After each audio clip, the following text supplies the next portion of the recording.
आसंता 30 तारिख में गंजाम जिला ग्रस्त करेंगे पूर्वतन मुख्यमंत्री नवीन पट्टनायक। से निज निर्वाचन मंडली हिंजिली आसिका और कविसूर्यनगर निर्वाचन मंडली ग्रस्त करेंगे। नवीन ग्रस्त को नहीं आज कविसूर्यनगर ठारे पूर्वतन विधायकों नेतृत्व में एक प्रस्तुति बैठक अनुष्ठित हो जाइछि।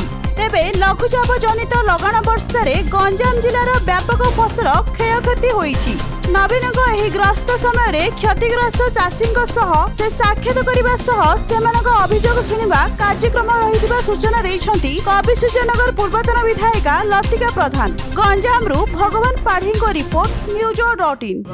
देखो आज आम आपण मान कही आमर प्रतिष्ठा दिवस रे जो भली भाव में अदिनिया वर्षा चाषी कूल हंतसंत होती एवं केवल जे खाली खरीफ फसल जाइए धान फसल केवल जाइनी रबी फसल मध्य संपूर्ण भाव में नष्ट हो जाइए।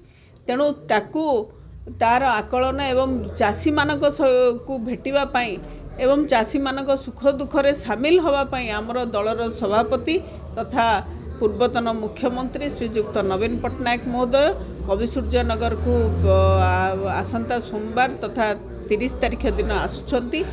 मोर आपण माध्यम रे समस्त चाषी को अनुरोध से आसी आमे गोटे कार्यक्रम करुछु नुआ गाँ पेट्रोल पंप पाखापाखी 13 नंबर वार्ड देकी से रास्ता जाउची। आपण माने समस्ते सेठी को आसंतु एवं जो भली भाव में क्षयक्षति होइछि आमे यही प्लाटफॉर्म रो सरकार को अनुरोध करवा एवं सरकार पाखरे दाबी रखिबा जे आमर संपूर्ण क्षयक्षतिर भरपूरण करंतु एवं आमर न्याय्य दाबी को पूरण करंतु। आमर कार्यक्रम रही से हिंजिली निर्वाचन मंडली को जीवे आस्का को आसुचंती कविसूर्यनगर को आसुचंती।